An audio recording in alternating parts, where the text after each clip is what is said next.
Herzlich willkommen zu einem neuen Video.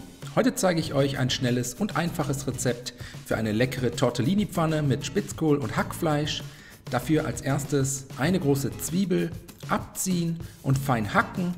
Außerdem 1 bis 2 Knoblauchzehen ebenfalls abziehen und fein hacken. Und wenn das erledigt ist, eine große Pfanne mit einem guten Schuss Öl erhitzen, Zwiebeln und Knoblauch in die Pfanne geben und für 2 bis 3 Minuten bei mittlerer Hitze und gelegentlichem Wenden glasig darin anschwitzen. Wenn das erledigt ist, die Hitze etwas erhöhen, dann kommt das Hackfleisch dazu, insgesamt 500 Gramm, halb Rind und halb Schwein. Das Hackfleisch jetzt mit einem Kochlöffel etwas auseinanderreißen und für weitere 4 bis 5 Minuten bei mittlerer bis hoher Hitze scharf anbraten.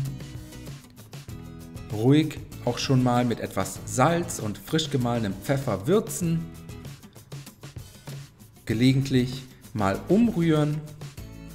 Und nebenbei kümmern wir uns auch noch schnell um den Spitzkohl.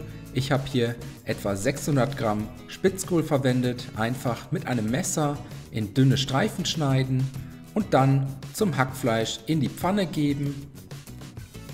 Für ein paar Minuten mit anbraten.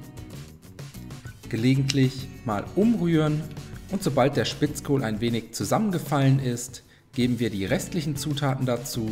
400 Gramm Tortellini aus dem Kühlregal, 200 Milliliter Gemüse- oder Fleischfond und 200 Gramm Creme Fraiche. Alles einmal kurz umrühren, damit sich alle Zutaten gleichmäßig verteilen können.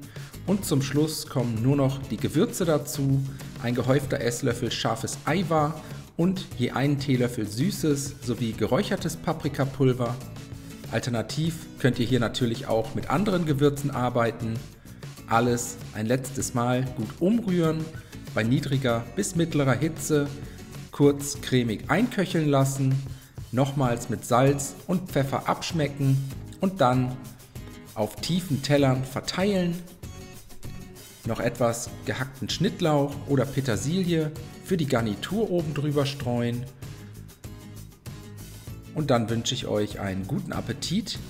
Ich hoffe, euch hat das Video gefallen. Viel Spaß beim Nachkochen. Bis zum nächsten Mal.